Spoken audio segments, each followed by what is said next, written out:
beserta dengan kita. Mari kita menyembah Dia saat ini. Walaupun kita ada di rumah, tapi kita percaya hadirat-Nya tetap ada.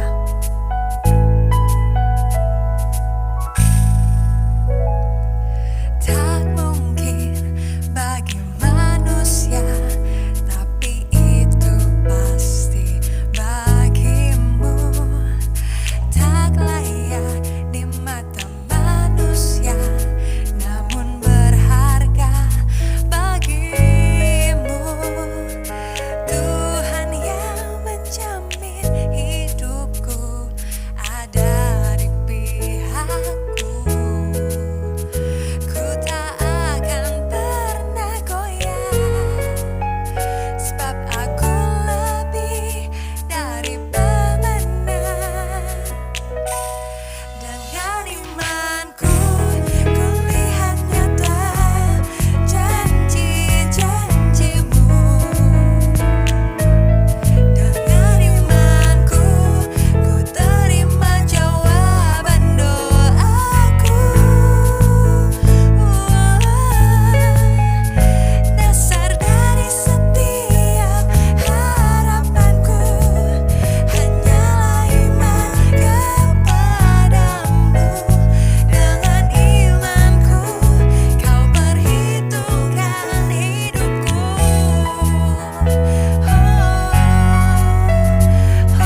berkata, demikianlah hendaknya terangmu bercahaya di depan orang supaya mereka melihat perbuatanmu yang baik dan memuliakan Bapamu yang di surga.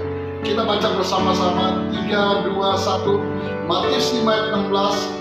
Demikianlah hendaknya terangmu bercahaya di depan orang supaya mereka melihat perbuatanmu yang baik dan memuliakan Bapamu yang di surga. Mari kita berdoa bersama-sama. Kami ucap syukur ya Tuhan untuk semua apa yang telah Kau perbuat di dalam jemaat FGF Cirebon.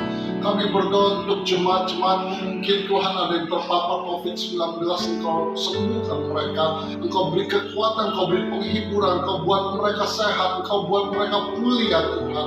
Kami bersyukur Tuhan karena Engkau adalah Allah Yehova Rafa, Allah yang menyembuhkan. Kami juga berdoa untuk pendidikan Indonesia Tuhan. Kalau di mana Menteri Pendidikan dan Kebudayaan berupaya Tuhan tahun ini pada ajaran yang baru bulan Juli akan memulai pelajaran di sekolah-sekolah secara onsite, kami berdoa biar semuanya boleh terlaksana dengan baik, dengan cara yang tepat. Biarlah Engkau ya Tuhan memulihkan setiap pendidikan yang ada di negeri ini ya Tuhan, dari Sabang sampai Merauke, biar semuanya bisa berlangsung dengan baik. Kami juga berdoa untuk aparat keamanan bangsa Indonesia yang sedang mengalami ujian dari Sabang sampai Merauke ya Tuhan, biar mereka diberi kekuatan, kemampuan, keadilan untuk melaksanakan tugas-tugas yang menjaga bangsa ini Tuhan. Terlepas dari keamanan TNI atau Polri, kami berdoa biar pasukan malaikat Tuhan sendiri menjaga bangsa ini ya Tuhan. Jauhkan dari segala hal-hal yang buruk bagi bangsa ini. Kami berterima kasih untuk semua siswa yang sudah menyelesaikan ujian akhir pada ajaran tahun 2020-2021. Biar semuanya ya Tuhan bisa sukses hidupnya untuk masa yang mendatang, untuk kuliah mereka, untuk apapun yang akan mereka kerjakan Tuhan di jenjang yang baru, untuk SMA mereka juga ya Tuhan. Kami juga berdoa untuk bersyukur untuk kesembuhan dan pemulihan dari jemaat-jemaatmu yang dari sakit, Engkau sembuhkan mereka. Kami berterima kasih untuk semuanya, juga untuk perlindungan Tuhan buat jemaat FGF Cirebon, biar mereka semua dalam perlindungan Engkau, semua mereka dalam anugerah Engkau, semua mereka dalam kasih karunia kemurahan-Mu. Apa yang Kau berkati untuk selama-lamanya. Kami landaskan segala doa kami di dalam nama Tuhan Yesus Kristus. Haleluya. Amin. Puji Tuhan, selamat hari Minggu, tapi spesial hari ini. Hari ini adalah kita merayakan Mother's Day, Hari Ibu. Dan kita akan kedatangan tamu yang spesial, seorang ibu yang saya kenal bergumul dengan luar biasa. Dan saat ini menjadi seorang ibu yang nanti akan saya perkenalkan namanya. Tapi sebelumnya, mari kita angkat tinggi-tinggi dulu. Inilah firman Tuhan ini, kita deklarasikan terlebih dahulu bahwa semuanya akan berasal dari tempat ini. Luar biasa. Mari kita deklarasikan bersama-sama. 1, 2, 3. Saya diselamatkan oleh kasih karunia Allah, bukan oleh perbuatan saya dibenarkan, saya diubahkan, dan saya diberkati di dalam Dia. Sekarang saya tahu, segala sesuatu terjadi dalam hidup saya untuk kebaikan, karena saya dipanggil sesuai dengan rencananya. Bersama kita akan hidup untuk kemuliaan Allah. Haleluya. Saudara, saya ingin memperkenalkan dan marilah kita sambut bersama-sama dengan hari yang luar biasa ini, yaitu Ibu Jenny Untoro, istri daripada Pendeta Dr. Jamie Untoro, yang merupakan bukan saja pendiri daripada AFGF ini, tapi juga ketua umum daripada seluruh jajaran daripada AFGF ini. Mari kita akan sambut bersama-sama ibu ini di dalam nama Tuhan Yesus Kristus. Berikanlah aplaus buat dia. Shalom, selamat pagi untuk para jemaat di AFGF Cirebon. Sebelumnya saya ingin mengucapkan terima kasih kepada Pastor Handoyo dan Ibu Nini, Pastor Tommy dan Vera dan seluruh leadership yang berada di AFGF Cirebon yang memberikan kesempatan kepada saya dan Stacy pagi ini untuk menyampaikan firman Tuhan. Dan sebelum saya menyampaikan firman Tuhan, saya ingin mengucapkan Happy Mother's Day untuk Anda para ibu-ibu yang ada di Cirebon. Anda adalah wanita yang luar biasa, ibu yang diberkati, dan it's such a privilege bagi kami berdua untuk boleh datang pagi ini dan berbicara, dan kami berdoa supaya firman yang kami sharingkan pagi ini akan benar-benar menguatkan Anda para wanita dan para ibu di AFGF Cirebon. Nah, dari 3-4 minggu yang lalu, salah satu hal yang saya begitu very much amazed by my mom ini, kalau dia itu ya guys, kalau misalnya mempersiapkan khotbah itu benar-benar bisa berminggu-minggu sebelumnya. Dia tulis, pokoknya dia tulis sampai dia hafal. And that's one of the things that I admire most about my mother, is the fact that dia tuh selalu, everything that she does, dia selalu memberikan segalanya yang dia miliki. Because she knows that to preach the word, itu benar-benar sesuatu yang an honor to be partnering with God in the kingdom.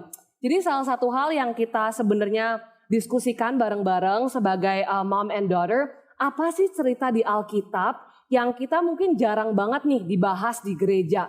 Kita sering mungkin mendengarkan tentang tokoh seperti Esther atau seperti Ruth, Maria. Tapi jarang banget kan kalau kita di gereja ini mendengarkan cerita seorang yang bernama Tamar. Tamar itu kita bisa mendapatkan cerita dia, menemukan cerita dia di Kejadian 38. Nah, mungkin banyak dari kita pagi ini, kenapa Tamar? Karena Tamar itu kelihatannya kalau dalam tradisi adalah seorang sosok yang mungkin sedikit kontroversial. Nah, Mom, why do you think, what about Tamar's story really stood out to you?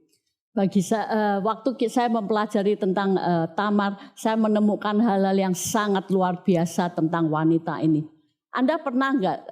Saya ingat sekali waktu Stacy masih kecil, waktu dia bermain dengan little cousin-nya, kemudian sesudah beberapa saat kemudian little cousin-nya Nana datang katakan, Iyen, Stacy nakal, she didn't want to share to me. Okay, I say okay, Nana nanti Iyen kesana ya marahin Cici. Then she went and then play again, and then 1 detik lagi, 1 menit kemudian dia datang lagi. Iyen, Stacy nakal, she didn't want to share with me.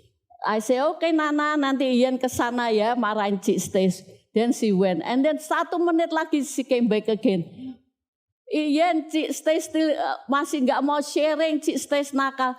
Then I know that I need to get up and do something about it. Then I hold her, saya gandeng tangannya yang kecil, kemudian saya ke kamar itu, dan saya katakan, Stacy, be nice, sharing to your little cousin. Dan sesudah itu saya bisa melihat di wajah Katrina, Nana, wajahnya begitu satisfied because somebody in authority, seseorang di dalam kekuasaan menolong dia. Dan that's what happened in Tamar's life. You know, Tamar and Judah, itu akan merupakan sebuah cerita di mana tangisan Tamar tidak didengar oleh Judah.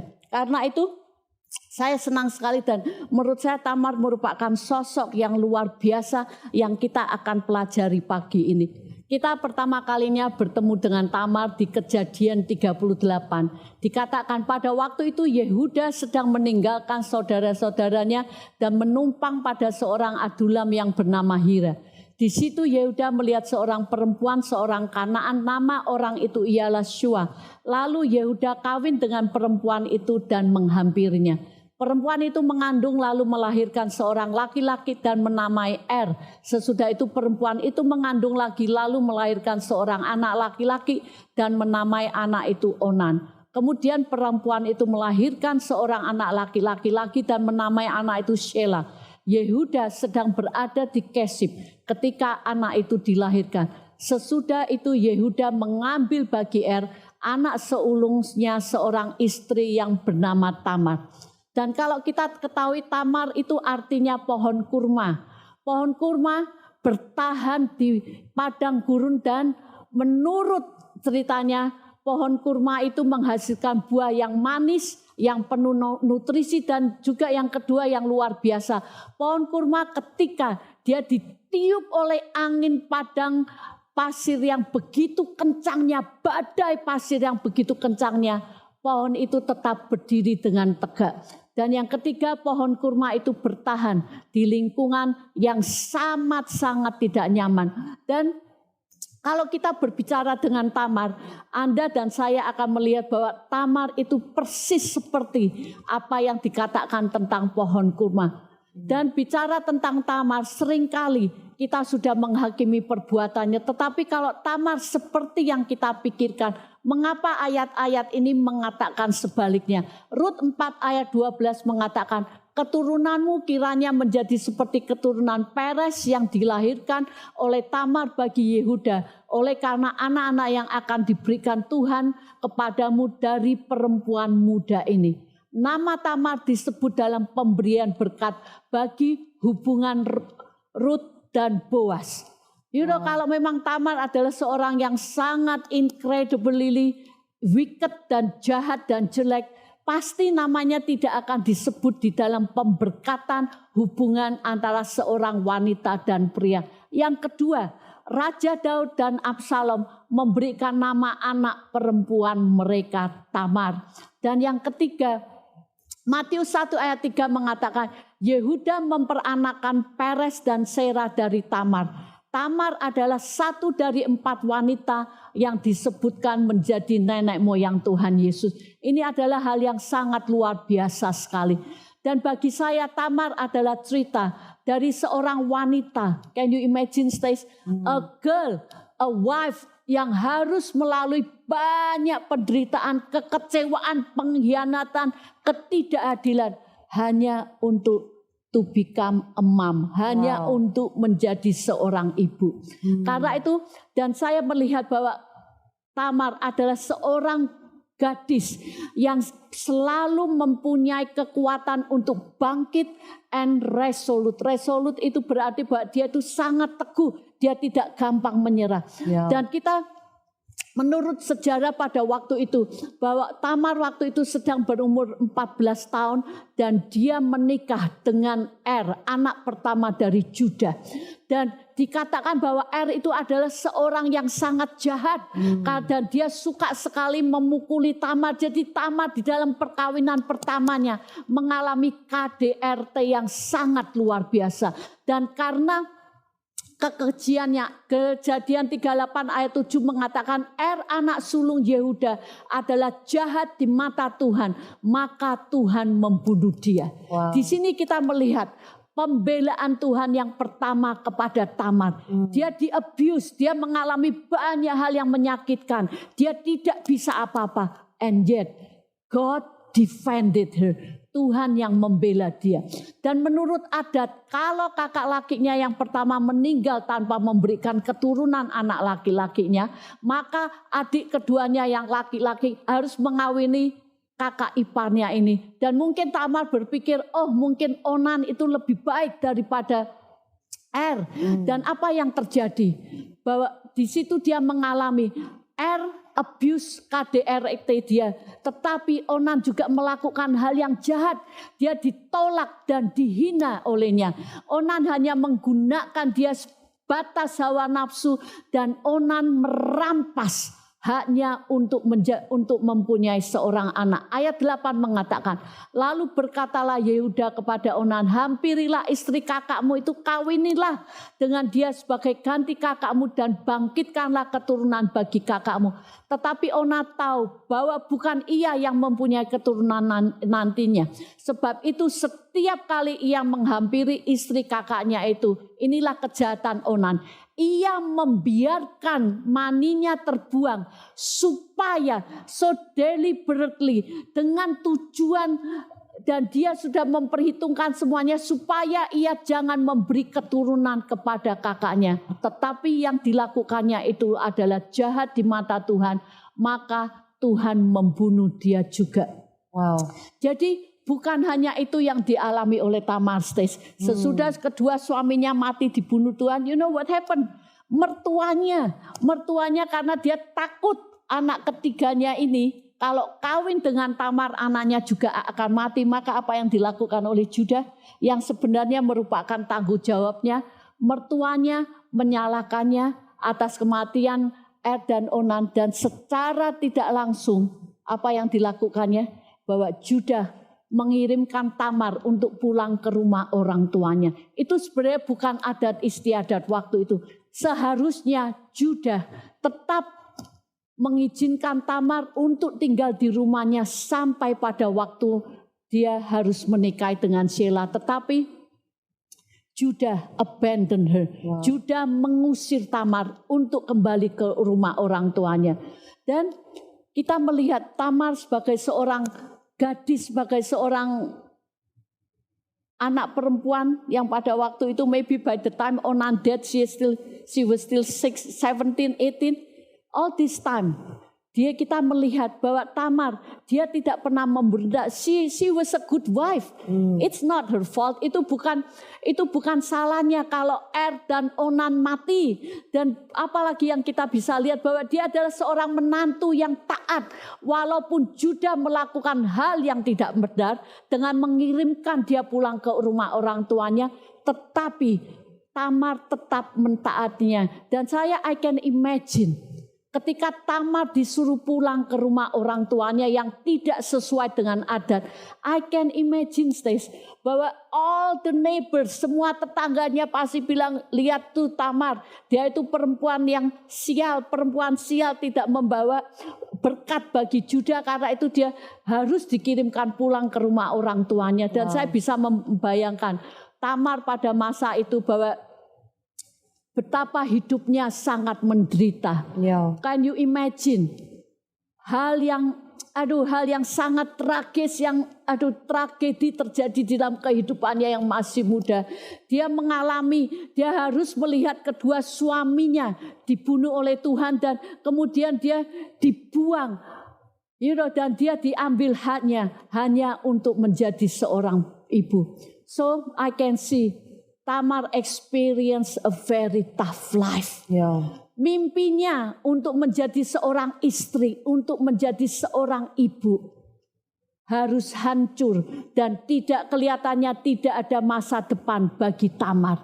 Dan mungkin saat ini untuk Anda para wanita atau mungkin Anda para ibu, Anda merasakan sakit, Anda merasakan luka yang sama dengan Tamar. Mungkin suamimu meninggalkan engkau dan mungkin juga Anda mengalami bahwa mungkin Anda pada masa pandemik ini kehilangan seseorang yang Anda kasih, kehilangan orang tuamu, kehilangan anakmu. Mungkin Anda juga mengalami health issue, mengalami banyak hal. Dan mungkin Anda mengatakan, Tuhan ini ada di mana sih? God seems so far away. Seperti kita melihat di dalam kehidupan Tamar, rasanya Tuhan itu meninggalkan dia. Tetapi kita melihat bahwa God see her. Tuhan melihat Tamar, Tuhan melihat Anda. Dan kita melihat juga bahwa Tuhan, walaupun dia tidak terlihat, walaupun Tamar tidak mengenal bahwa Tuhan daripada Judah, tapi Tuhan membelanya, Tuhan ada bersama dengan Tamar. Jadi sekarang ini kalau Anda mengalami begitu banyak hal yang menyakitkan hidupmu, remember, as God sees Tamar, sama seperti Tuhan melihat Tamar, Tuhan juga melihat Anda. Tuhan juga akan membela Anda sama seperti dia membela Tuhan. Mazmur 38 ayat 19 mengatakan Tuhan itu dekat dengan orang-orang yang patah hati dan ia menyelamatkan orang yang remuk jiwanya. Di dalam kehidupan Tamar, saya bisa mengkonklusikan dia diperlakukan dengan tidak adil. Berulang kali dia tidak berdaya dan dia tanpa pilihan. Tetapi Tamar, she decided, dia memutuskan untuk break free. Dia menolak untuk mengizinkan semua perlakuan kejamnya. Dan walaupun dia dibuang, diusir oleh mertuanya, semua kepahitan, semua kesakitan itu, dia tidak mengizinkan hal itu untuk mendefinisikan tujuan hidupnya dan legasinya. Dia menolak untuk hidup sebagai korban, melainkan she gets up, dan she stand resolute, dia berdiri teguh, and she did something about it. Wow, and that is the first thing that I learned about Tamar. And I remember also the story, another story tentang seorang teenager yang berjuang bagi bangsanya. Her name is Malala. Dia lahir tahun 1997 di Swat Valley, Pakistan. Sejak anak ini muda, dia sudah berjuang untuk pendidikan anak-anak perempuan di desanya. Dan pada waktu awal tahun 2009, ketika dia berumur 11 sampai 12 tahun, dia menulis blog untuk BBC Urdu dan dia menceritakan secara detail tentang kehidupannya di bawah Taliban. Karena itu akhirnya dia menjadi anak muda, anak perempuan yang terkenal karena tulisannya. Tetapi apa yang terjadi? Ketika dia berumur 14 tahun, pada waktu itu 9 Oktober 2012, dalam perjalanan pulang bersama kedua teman perempuannya di dalam bus, mendadak seorang Pakistani Taliban masuk ke dalam busnya dan dia bertanya, siapa yang namanya Malala? Begitu Malala angkat tangan, dia langsung ditembak di kepalanya. Dan dalam keadaan kritis dan beberapa hari sesudah itu dia dibawa ke United Kingdom, dia dibawa ke negara Inggris. Dan apakah itu menstop Malala, anak muda itu untuk berhenti, untuk berjuang bagi pendidikan anak-anak perempuan seusianya? No, sesudah dia sembuh, Malala mendirikan Yayasan Malala Fund untuk memajukan pendidikan bagi anak-anak perempuan di Pakistan dan di negara lain. Dan yang luar biasanya ketika dia berumur 17, dia merupakan penerima termuda Nobel Perdamaian bersama dengan Kailash Satyarthi dari India. Melalui semua tantangan dan penderitaan yang dialaminya, Malala tetap berdiri teguh untuk meneruskan tujuan hidupnya. Sama seperti Tamar dan Malala, kita semua mempunyai pilihan. Akankah kita hidup sebagai korban ketika kekecewaan, penolakan, pengkhianatan terjadi di dalam hidup kita? Ataukah kita mau bermitra dengan Tuhan and get up? Ralph Waldo Emerson mengatakan, for the resolute and determined, there is time and opportunity. Bagi mereka yang teguh dan bertekad, akan ada waktu dan kesempatan. And that is exactly what happens to Tamar. God gave her time, God gave her opportunity to fulfill His purpose in her life. Wow. So that is what I learned. The first thing I learned about her, Tamar Stacy, keteguhan hatinya dan tekadnya yang luar biasa. How about you? What do you learn from her? Jadi poin pertama my mom itu tadi, it's, that's so amazing karena kayaknya no matter where you are in your walk with the Lord right now, apapun circumstance atau konteks di mana kita bangun, the first point is to just get up, ladies. That's right. Ladies, you gotta get up and be resolute. Amen. And that was so powerful, Mom. If kalian belum membaca cerita Malala itu, it's a story benar-benar yang sangat inspiring to women all over the world. That's right. Benar-benar menunjukkan potensi atau dampak seorang wanita yang benar-benar penuh dengan keteguhan dan keberanian. Amen. You know, Mom, so the second point that I really, salah satu hal yang kenapa I loved it, actually my mom was the one yang benar-benar mikir tentang cerita Tamar ini. Karena, Tamar itu di-villainize. Yeah. Tamar itu kelihatannya seperti perempuan yang tidak baik kalau kebanyak theologian yang mungkin tidak mempelajari ceritanya dengan detail. Tapi seperti tadi my mom bilang, actually in the context of the time, yaitu levirate marriage, yaitu dengan budaya dan custom mereka pada waktu itu, semua pertanggungjawaban yang seharusnya Judah, yaitu the man in power of the house, he should have done something for Tamar. That's right. Dan itu adalah sebuah invitation buat para pria yang juga mendengarkan hari ini. It is our job, both as men and women, to empower each other supaya untuk apa kita semua bisa menjalani kehidupan yang Tuhan sebenarnya ada untuk kita semua. That's right. So the part of the story that I'm going to talk about itu kita mulai ya guys di Kejadian 38 ayat 12. Let's pick up in verse 12. Tulisannya seperti ini. Setelah beberapa lama matilah anak Shua, istri Yehuda. So Judah now has lost his wife. Itu adalah konteks alur dari cerita ini. Habis berkabung, pergilah Yehuda ke Timna kepada orang-orang yang menggunting bulu domba-dombanya. Bersama dengan Hira, sahabatnya orang Adulam itu. Di 13 dikatakan, ketika dikabarkan kepada Tamar, bapak mertuamu loh sedang di jalan ke Timna untuk menggunting bulu domba-dombanya. Maka ditinggalkannya lah pakaian kejandaannya dan Tamar bertelekung dan berselubung lalu pergi duduk di pintu masuk ke Enaim yang di jalan ke Timna. Karena dilihatnya bahwa Shelah telah menjadi besar. Tadi Shelah ini Mam is the son that actually Judah should have given to Tamar. That's betul right, ya? yeah. So Shelah now is grown, ready for marriage sebenarnya. Dan Shelah ini diberikan kepada Tamar untuk menjadi suaminya. Nah, apa sih yang kita bisa pelajari dari cerita ini? Mungkin on the surface level kita merasa, wah kenapa si Tamar ini meninggalkan pakaian kejandaannya? And then she dressed up as a prostitute. Mungkin kita rasa, wah kita langsung mau menghakimi Tamar ini. Tapi ya Mam, one thing that I really love about this word is that she got up. She got up, took control over her life, and she took a risk. This is a huge risk, you guys. This is not just a common risk yang kayak, oh saya berpakaian sebagai prostitut. Even untuk Tamar, untuk benar-benar melecehkan dan merendahkan dirinya untuk dress up sebagai prostitut. I mean, wow.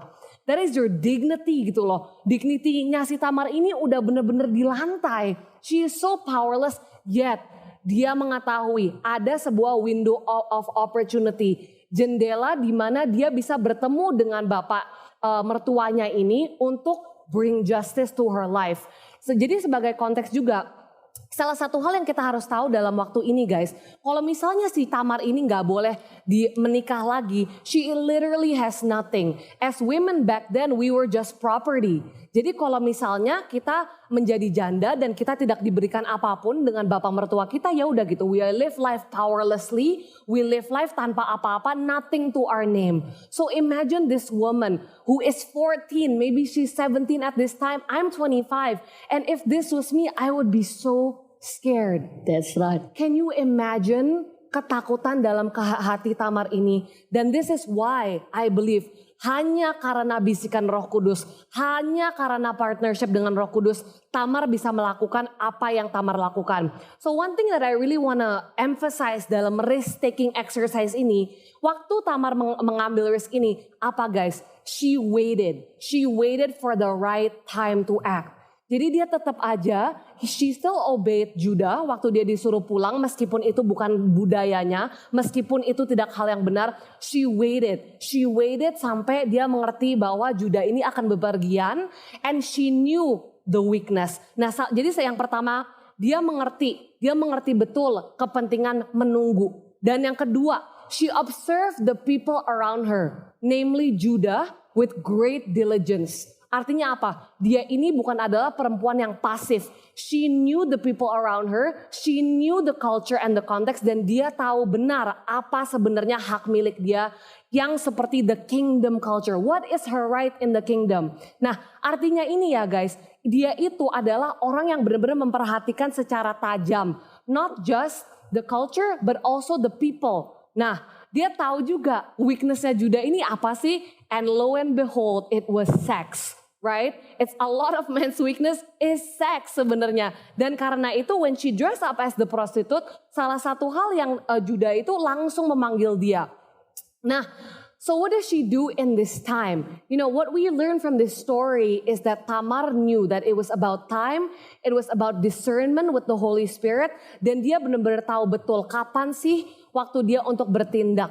You know, what if Judah discovered her? It is a big risk to be doing something like this. What if Judah destroyed her life by being found out? Kalau dia ketahuan, sudahlah, habis hidup dia.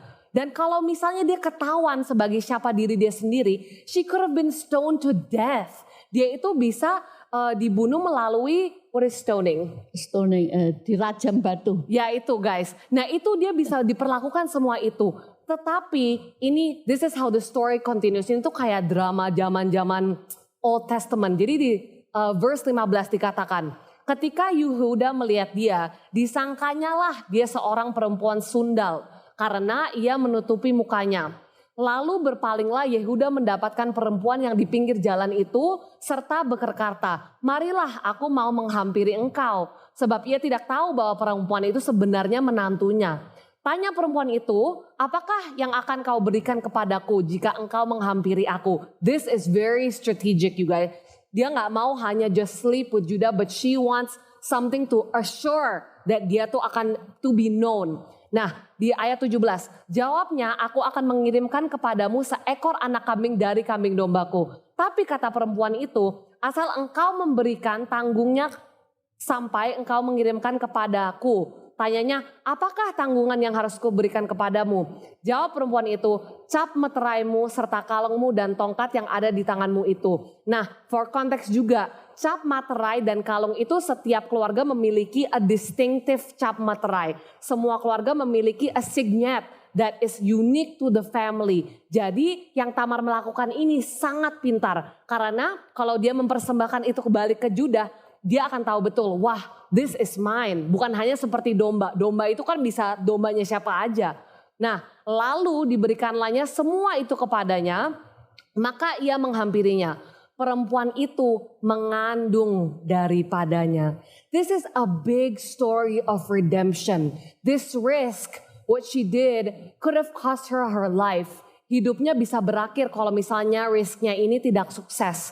Tapi apa yang kita bisa lihat dari cerita ini, the fact that Tamar hamil karena her own father-in-law is a sign that Tuhan itu deem her as worthy. And in all actuality, di dalam levirate marriage itu, ini yang patutnya terjadi. Seharusnya the honor of the household itu by reproducing for the lineage, for the legacy, untuk generasi yang meneruskan Tamar dan Judah ini. Nah, jadi mungkin, one of the things yang kita bisa lihat, the risk is rewarded by God. She gives birth to twins. That my mom will talk about. Jadi Tamar itu bukan hanya satu anaknya, tapi dua. Kita melihat bahwa Tuhan benar-benar menghormati keteguhannya dan keberaniannya. What a story. High risk and high reward. Itu adalah the life in the kingdom. Guys, one of the biggest things that I want to encourage every woman today is the fact that like Tamar itu gak pernah memperbolehkan orang lain ataupun circumstance dari hidup dia dictate her future. It did not take away her God-given identity and honor. Di kehidupan Tamar gak ada yang namanya hidup pasrah. Berapa dari perempuan di budaya kita, even me, I feel guilty about this all the time. Oh, kehidupan kita susah, kehidupan kita banyak keluhan.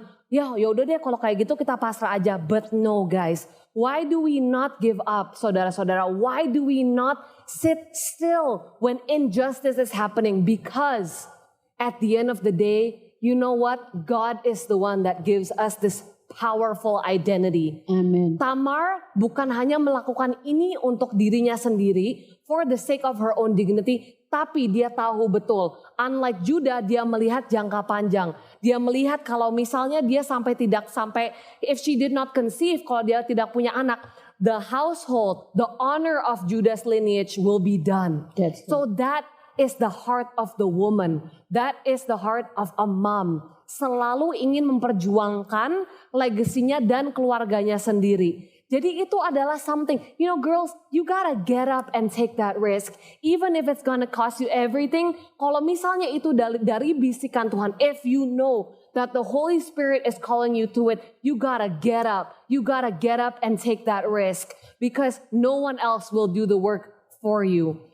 Guys, salah satu hal juga yang my mom and I discuss a lot itu, mungkin ini risknya gak sebesar Tamar, tapi sesuatu cerita gitu. When I was going to college, waktu saya pergi ke S1 saya di Washington DC, it was so hard because I think that salah satu hal, we knew that it was gonna be a risk ya Mam, karena kalau di Washington DC ini gak kayak di LA, gak kayak di tempat-tempat di West Coast, gak ada sebenarnya gereja IFGF yang berdiri dengan kuat.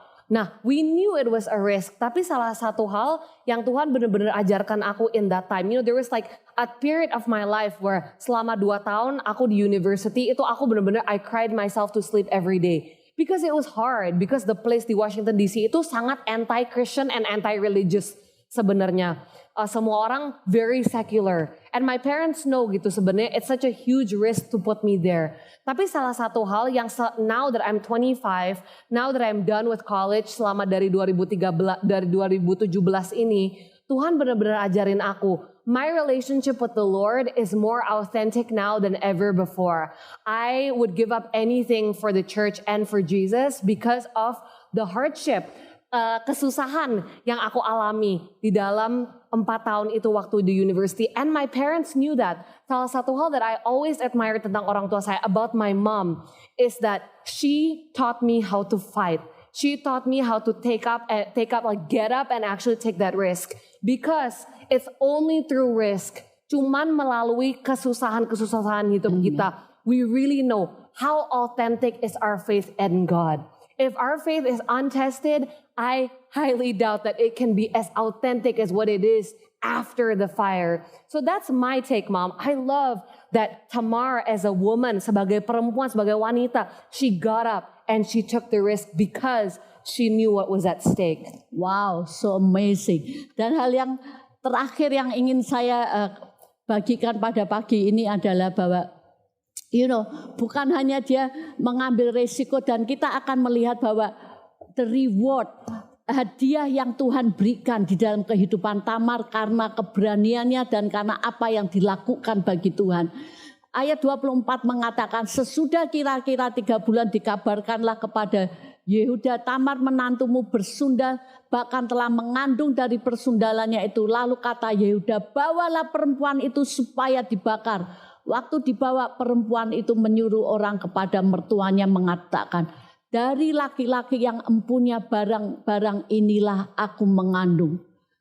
Juga dikatakannya, periksalah siapa yang empunya cap meterai serta kalung dan tongkat ini. Dan waktu saya membaca ayat 25 itu saya mengatakan, wow, Tamar dia dilukai begitu luar biasa oleh Juda. Tetapi ketika waktu dia mau dibakar, dia masih tidak mau mengekspos, dia tidak mau mengekspos semua kejahatan dan apa yang dilakukan Juda di dalam hidupnya. Tetapi yang dia lakukan, dia menyuruh secara private seseorang untuk mendatangi Juda dan menunjukkan semua barang-barang yang Juda miliki. Ayat 26, Yehuda memeriksa barang-barang itu lalu berkata, bukan aku, tetapi perempuan itu yang benar. Bahasa Inggrisnya mengatakan, it is not I, but she is more righteous than I. Wow. Itu luar biasa sekali dan dikatakan, karena memang aku tidak memberikan dia kepada Sheila anakku dan ia tidak bersetubuh lagi dengan perempuan itu. Pada waktu perempuan itu hendak bersalin, ada anak kembar dalam kandungannya. Dan ketika ia bersalin, seorang dari anak itu mengeluarkan tangannya lalu dipegang oleh bidan, diikatnya dengan benang kermisir serta berkata, inilah yang lebih dahulu keluar. Ketika anak itu menarik tangannya kembali, keluarlah saudaranya laki-laki dan bidan itu berkata, alangkah kuatnya engkau menembus keluar. Maka anak itu dinamai Peres. Sesudah itu keluarlah saudaranya laki-laki yang tangannya telah terikat benang kirmisi itu. Lalu kepadanya diberi nama Serah. Stacy, it's so amazing. Bahwa Juda memanggil dia, she is more righteous than I. Dia itu lebih benar dari saya. Dan bahasa Ibraninya righteous artinya sadak. To have a just cause. Mempunyai alasan yang adil. Be in the right. Dan ini sangat luar biasa. Kenapa? Karena inilah pertama kalinya kata righteous atau benar diberikan kepada seorang wanita Kanaan. Jadi Tamar dari posisi sebagai victim, sebagai korban, pada akhirnya menerima pujian. Dan hal yang luar biasa, mengapa Juda mengatakan she is more righteous, dia itu lebih benar dari saya. Karena Juda menyadarinya ketika dia menghampiri Tamar, dia hanya memikirkan tentang hawa nafsu, tentang kepuasan dirinya. Tetapi Tamar, dia menghargai keturunan, dia menghargai benih daripada Juda, sehingga dia berani mengambil resiko untuk menyerahkan nyawanya untuk mendapatkan anak daripada Juda. Dan dan itu hal yang sangat luar biasa sekali karena Tamar mempunyai komitmen untuk membangun keluarga Juda dengan kekuatan dan keberaniannya. Dan yang luar biasa juga yang menurut saya terkagum dengan karya Tuhan, hal yang Tuhan yang luar biasa. Akibat perbuatan daripada Tamar mendapatkan upah, yaitu dengan mendapatkan 2 anak laki-laki, si kembar Peres dan Serah. Dan kemudian saya teringat dengan kedua anak kembar ini, kedua anak laki-lakinya, berarti nama dan nama Onan tidak akan terhapuskan. Itu luar biasa sekali. Juda tidak memikirkan hal itu. Wow. Dan saya mulai pikirkan saya mulai renungkan. Sebenarnya kalau Tamar sangat jahat di hadapan Tuhan, Tuhan tidak akan memberikan Tamar keturunan. Tuhan akan memakai Shelah, anak yang terakhirnya, untuk memberikan keturunan bagi Juda. Tetapi Tuhan itu, our God is a redeemer God. Tuhan kita itu Tuhan yang luar biasa. Melalui Tamar, melalui seorang korban, melalui seorang Kanaan, akhirnya dia melahirkan Peres yang artinya breakthrough, yang artinya terobosan. Dan melalui Peres, Tamar menjadi nenek moyang daripada Tuhan Yesus. Wow. Dan di sini saya juga melihat Tamar setelah melalui begitu banyak penderitaan dan tantangan dalam hidupnya, akhirnya dia mengalami terobosan dari seorang wanita yang dibuang, dari seorang janda yang tidak diperhitungkan, menjadi nenek moyang dari Daud dan Tuhan Yesus. Dan itu sangat wow, that is for me it's such amazing story. Bagaimana Tuhan, God can work, Tuhan bekerja in your worst situation, in the worst thing that happen in your life. Dan dia bisa turn it around for his purpose. Itulah cara Tuhan yang luar biasa. Dan kalau kita pikirkan kemudian mungkin kita mendebatkan Tamar action itu salah atau benar sih. Mungkin bisa dibilang kedua-duanya. Yang kita bisa lihat di cerita ini adalah it is God. Itu adalah Tuhan yang membawa Tamar dari kehidupan yang ungodly untuk kehidupan yang eternal dengan menjadi nenek moyang daripada Tuhan Yesus. What a courage, what a boldness, and what a grace yang Tuhan berikan di dalam kehidupan tidak hanya Tamar tetapi juga kehidupan Juda. Karena melalui Tamar, karena melalui perempuan ini, Juda akhirnya juga menjadi nenek moyang daripada Tuhan Yesus. Dan ayat terakhir yang saya ingin bagikan yang menurut saya sangat apply to ke keadaan Tamar. Dikatakan Yesaya 61 ayat 7-8, sebagai ganti bahwa kamu mendapat malu 2 kali lipat dan sebagai ganti noda dan luda yang menjadi bagianmu, kamu akan mendapat warisan 2 kali lipat di negerimu dan sukacita abadi akan menjadi kepunyaanmu. Sebab aku Tuhan mencintai hukum dan membenci perampasan dan kecurangan. Aku akan memberi upahmu dengan tepat dan akan mengikat perjanjian abadi dengan kamu. Tamar mendapat malu 2-3 kali. Dan dikatakan sebagai ganti noda dan luda yang menjadi bagianmu, kamu akan mendapat warisan 2 kali lipat. And it's true enough. Tamar mendapat warisan 2 kali lipat dengan keberadaan 2 anak kembarnya. So it's such amazing story. Dan saya percaya dengan melalui apa yang kita pelajari dari Tamar, ketika kita tidak menyerah, ketika kita sebagai wanita berani mengambil resiko, Tuhan akan restore, Tuhan akan memulihkan segala duka cita, segala tangisan yang kita alami. That's why, karena itu ladies, para sister, para ibu, get up, and God will restore. Tuhan akan merestorasikan, Tuhan akan memulihkan apa yang menjadi bagianmu. Amen, Stacy? Yeah. I love that so much, Mom. There is so much that we can learn dari kehidupan Tamar ini. Sebagai wanita, I encourage you whoever you are, if you're watching right now, I want to encourage you ladies, you are not powerless. As a woman, kita udah diberikan a voice, a choice to be able to live out the God dream in our lives. If you don't like your life, I like to say all the time, you got to change it. You got to see what God does and then change it. So our message today for moms, for ladies everywhere is that girls, you got to get up. Amen. You got to get up for your daughters. Amen. You got to get up for your family. You got to get up and the generations await. And in tradition of Mother's Day, what better way to get up? Get up. And I'm actually going to celebrate my mom. Is that okay? Can we celebrate a little in the house? And I'm going to get her a little present. 1 second. Wow. My mom doesn't know. This isn't like, This is a dia nggak tahu surprise. loh guys. Sorry ya, boxnya jelek. Boxnya cuma satu di rumah. But ladies, take care of your moms, okay? Amen. Here you go, mom. Wow, thank Happy you, Mother's Stacy. Day. Let me Dibuka see. dong. Let me see what is inside. Okay, mom, you gotta open it.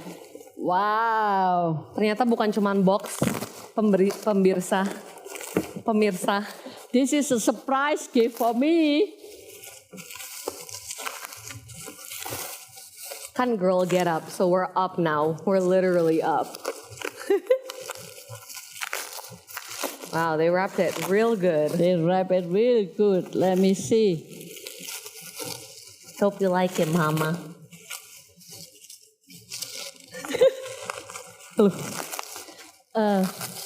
So as I'm waiting to open my present, saya ingin encourage Anda para suami, para anak yang saat ini bersama dengan your mom, give her the biggest hug, the biggest kiss that you ever give. Wow. All right. All right. Girl, get up. Okay. Happy Mother's Day, Mom. All right, everybody. Well, And this is what they say, Happy Mother's Day to the best super mom around. she is indeed Wow. Thank you so much, Stacy. super. A queen. Thank you so much. All right, everyone. So to end service today, there's no better way than for us to pray. You know, one of the things that we really wanted to pray over itu Mother's Day bukan hanya untuk benar-benar mothers who actually have physical children, tapi we want to also pray for mothers who have lost, mothers who have had unborn children, women that want to be mothers tapi nggak bisa conceive. We want to just say this morning, our encouragement is, girl, let's get up, let's intercede, let's pray over our families, let's make our life beautiful together. And we believe that together as a family, we can see powerful women like the women in the Bible, seperti Tamar ini. Mom, you want to close us off in prayer? Di pagi ini juga kami berdua akan mendoakan untuk Anda, para mam, para wanita, dimanapun Anda berada. Dan saya percaya bahwa dengan kasih karunia Tuhan, Tuhan sendiri yang akan memberikan Anda kekuatan to get up, dan untuk melakukan apa yang Tuhan taruh di dalam hati Anda, apa yang Roh Kudus selama ini bisikkan kepada Anda. Do not be afraid, God is with you. God is your defender. Amen. So let's pray, Stacy. Tuhan, kami bersyukur Tuhan untuk hari yang luar biasa ini, di mana kami boleh celebrate para ibu, para wanita dimanapun mereka berada. Kami bersyukur Tuhan untuk seorang ibu yang Engkau berikan di dalam kehidupan kami masing-masing. Terima kasih Tuhan, karena Engkau Tuhan yang setia. Kami melihat karya-Mu, kami melihat kuasa-Mu Tuhan yang selama ini memimpin para wanita, para ibu Tuhan untuk menjalankan apa yang Engkau berikan di dalam hidup mereka. Engkau telah memberikan mereka kekuatan, Engkau telah memberikan mereka hikmat Tuhan, sehingga mereka boleh Tuhan melakukan panggilannya sebagai seorang ibu. Mereka boleh melakukan panggilannya sebagai seorang wanita Tuhan. Kami bersyukur karena kami tahu Tuhan, sebagai seorang wanita, sebagai seorang mam, kehidupan kami tidak ada batasnya Tuhan. Di dalam Engkau kami bisa bangkit kembali di dalam Engkau. Kami bisa melakukan segala sesuatu karena kekuatan yang berasal daripadamu. Pagi ini Tuhan, Engkau berkati semua para wanita, Engkau berkati semua para mam yang saat ini bersama dengan keluarga mereka. Biarlah kasih-Mu senantiasa menyertai mereka Tuhan. Terima kasih Tuhan.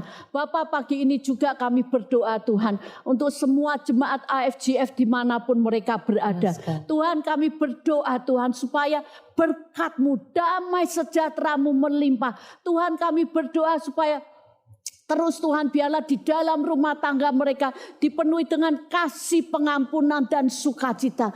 Dan Tuhan, di masa pandemi ini, biarlah mereka boleh mengalami sukacita, mereka boleh mengalami kasih-Mu, mereka boleh mengalami penyertaan-Mu, penyediaan-Mu, dan berkat-Mu yang luar biasa. Terima kasih Tuhan, Engkau memberkati setiap jemaat IGF dimanapun mereka berada. Di dalam nama Tuhan Yesus kami berdoa. Amin. Amen. Sekarang kita akan mengakhiri kebaktian kita pada pagi hari ini. Anda diberkati tentunya dengan luar biasa pada hari Ibu ini atau Mother's Day ini. Saya percaya Anda semuanya akan diberikan sesuatu yang luar biasa. Dan karena itu kita akan mengucap syukur dan kemudian kita akan mengakhiri kebaktian ini. Mari Tuhan, terima kasih atas hari yang luar biasa ini. Kami sungguh mengucap syukur untuk kemurahan dan kebaikan-Mu. Dan kami percaya Tuhan, biarlah berkat-Mu ya kami terima Tuhan. Dalam firman yang luar biasa ini, Engkau selalu akan menyertai, menguatkan. Kami semuanya boleh menerima, bahkan bukan saja menerima, tapi kami boleh diubahkan dan dikuatkan ya Tuhan. Untuk menjalani terutama para ibu-ibu di tempat ini.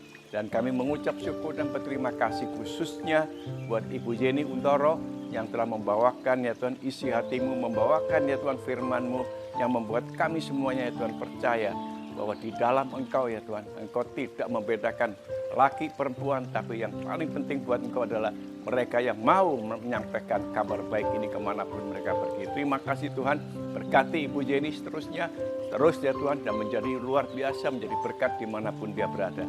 Terpujilah nama-Mu Tuhan, dengan ucapan syukur dan terima kasih kami telah berdoa di dalam nama Tuhan Yesus Kristus.